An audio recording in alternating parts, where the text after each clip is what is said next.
اعوذ باللہ من الشیطان الرجیم۔ قرآن پاک کا پارہ نمبر 9، سورت کا نام سورۃ الاعراف، آیت نمبر 189 اور 180، 79 اور 80۔ بسم اللہ الرحمن الرحیم۔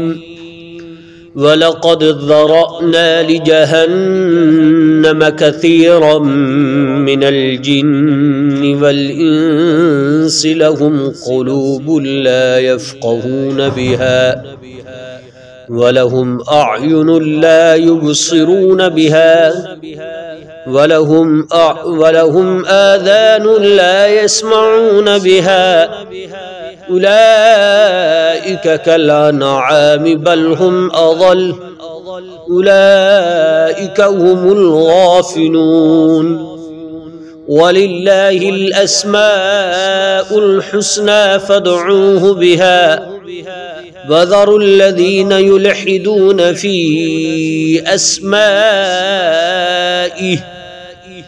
سيجزون ما كانوا يعملون۔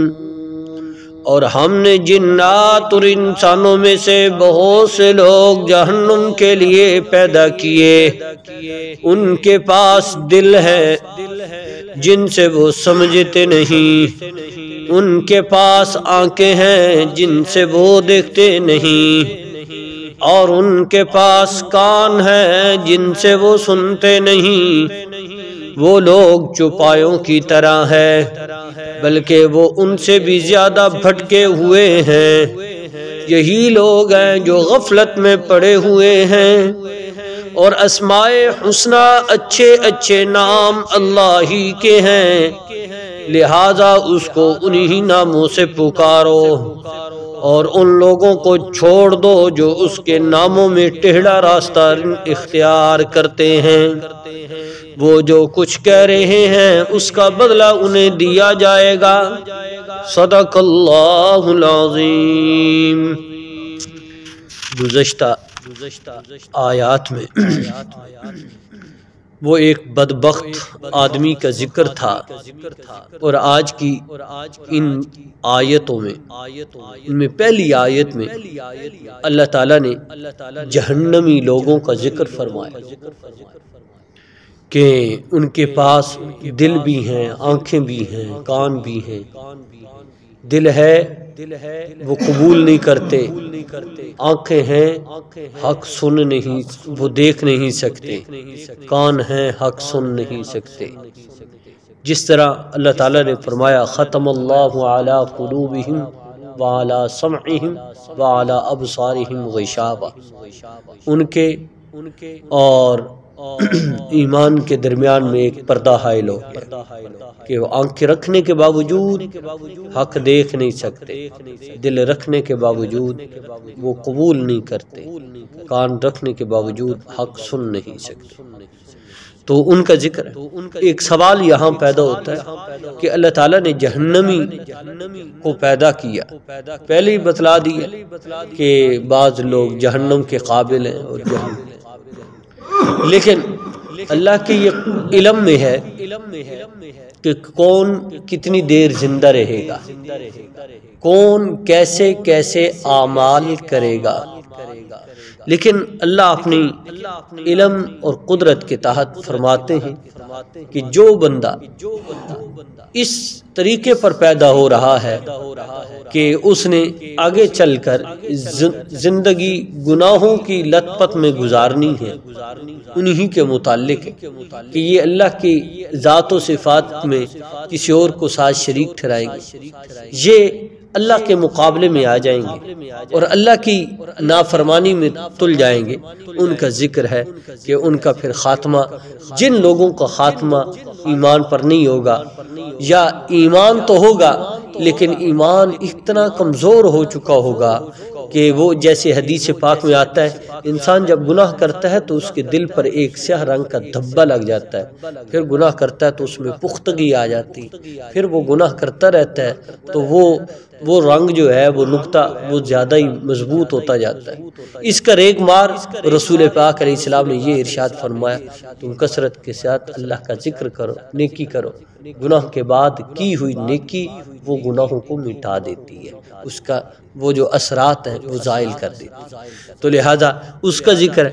اور فرمایا یہ لوگ جو ہیں پھر ہوتے تو بصورت انسان ہیں، یعنی انسان ہی ہوتے ہیں لیکن چلتے پھرتے انسان نظر آتے ہیں، لیکن یہ چوپایوں سے بھی بدتر ہوتے ہیں، یہ چوپاؤں سے بھی بدتر ہے، بلکہ ایک جگہ تو ارشاد فرمایا یہ چوپاؤں سے بھی بڑھ کر ہے، یعنی اور گندے ہیں، تو یہ غفلت میں پڑے ہوئے من چاہی زندگی گزار۔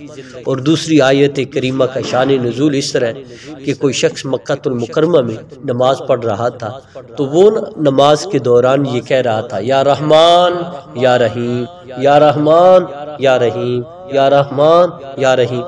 جب یہ کسی مشرک نے سنا انہوں نے بعد جا کر شور مچا دیا۔ یہ مسلمان دعویٰ کرتے ہیں کہ ہم ایک اللہ کی عبادت کرتے ہیں، تو یہ جو ایک آدمی مسلمانوں کا نماز پڑھ رہا ہے اس میں تو دو خداؤں کو پکار رہا ہے، وہ دو خداؤں کو پکار رہا ہے، یہ کہہ رہا ہے یا رحمان یا رحیم، یا رحمان یا اس کا مطلب یہ ہے یہ صرف ہمیں ہی یہ بتلاتے ہیں کہ ہم ایک اللہ کی عبادت کرتے ہیں، اندر اندر سے یہ اور خداؤں کی بھی عبادت کرتے ہیں، معاذ اللہ ثم معاذ اللہ ثم معاذ اللہ۔ تو جب یہ بات انہوں نے کی تو یہ قرآن پاک کی آیات اتری، فرمایا نہیں وَلِلَّهِ الْأَسْمَاءُ الْحُسْنَى، یہ اللہ کے پاکیزہ نام ہے، اللہ کے اور بھی بہت زیادہ نام ہیں، تو فَادْعُوهُ بِهَا، ان کے ساتھ اللہ کو پکار۔ تو آگے ارشاد فرمایا وَذَرُوا الَّذِينَ يُلْحِدُونَ فِي أَسْمَائِهِ، جو اس کے ناموں میں ٹیڑھ پانی اختیار کرتے ہیں۔ یہ مسئلہ سمجھنے والا، یہ مسئلہ یہ ہے ہر ایسا نام جس کو جیسے نام ہے عبداللہ، اس کو عبد کہ یعنی اس کو پکارا جائے اے دلیا دلیا، یہ نام تھی۔ نام ہے عبد الرحمن، کہنا رحمان ہے گل سن، یہ جائز نہیں۔ عبد الغفار ہے، غفار صاحب کہنا یہ جائز نہیں ہے۔ غفار ذات اللہ کی ہے اور بندے کا نام ہے عبد الغفار۔ کیا نام ہے؟ عبد الغفار۔ یہ عبد کی صفت جو ہے یہ بندے کی ہے، غفار یہ اللہ کی صفت ہے۔ تو بندہ ہونا اور ہے اور صفات کا ہونا اور ہے، یہ اللہ کی صفتوں کے نام جو ہے نام کے ساتھ جو رکھے جاتے ہیں یہ پورا نام پکارنا۔ عبد الشکور، عبد الغفور، عبد القیوم، عبد الحی، مکمل کہنا ہے، حی صرف اللہ کی ذات ہے، قیوم صرف اللہ کی ذات ہے، شکور صرف اللہ ہے، ستار صرف اللہ ہے، غفار صرف اللہ ہے، لیکن وہ عبد کی صفت کے ساتھ انسان کو پکارنا چاہیے، ویسے نہیں پکارنا چاہیے۔ اور قرآن پاک میں وہ سورۃ الحجرات میں تو بڑی سخت وعید بیان فرمائی وَلَا تَنَابَزُوا بِالْأَلْقَابِ، تم الٹے ناموں کے ساتھ لوگوں کو نہ پکارو۔ اور یہ فطرت کا تقاضا ہے، کسی کو سیدھے نام کے ساتھ پکارو گے تو اس کے دل میں آپ کی محبت پیدا ہوگی، تو مکمل نام کے ساتھ پکارنا چاہیے۔ تو فرمایا سَيُجْزَوْنَ مَا كَانُوا يَعْمَلُونَ، اس کا بدلہ انہیں دیا جائے گا۔ دیکھیے آیات کا ترجمہ، فرمایا وَلَقَدْ ذَرَأْنَا لِجَهَنَّمَ كَثِيرًا مِنَ الْجِنِّ وَالْإِنسِ، اور ہم نے جنات اور انسانوں میں سے بہت سے لوگ جہنم کے لیے پیدا کیے ہیں۔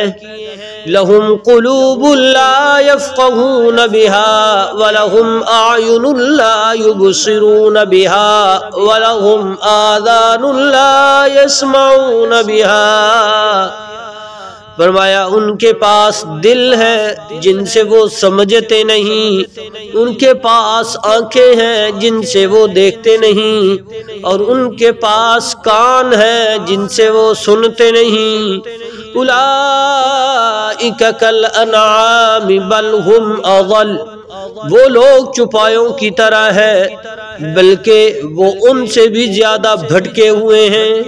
اولئک هم الغافلون، یہی لوگ ہیں جو غفلت میں پڑے ہوئے ہیں۔ وَلِلَّهِ الْأَسْمَاءُ الْحُسْنَى فَادْعُوهُ بِهَا وَذَرُوا الَّذِينَ يُلْحِدُونَ فِي أَسْمَائِهِ، اور اسماء حسنہ اللہ ہی کے ہیں، لہذا اس کو انہی ناموں سے پکارو۔ حدیث پاک میں آتا ہے جو کوئی اللہ کے پاکیزہ 99 نام یاد کر لے گا تو اس کو اللہ تعالیٰ جنت میں داخل فرمائے گے۔ 99 نام اللہ کے اسماء حسنہ تو وہ یاد رکھنے چاہیے۔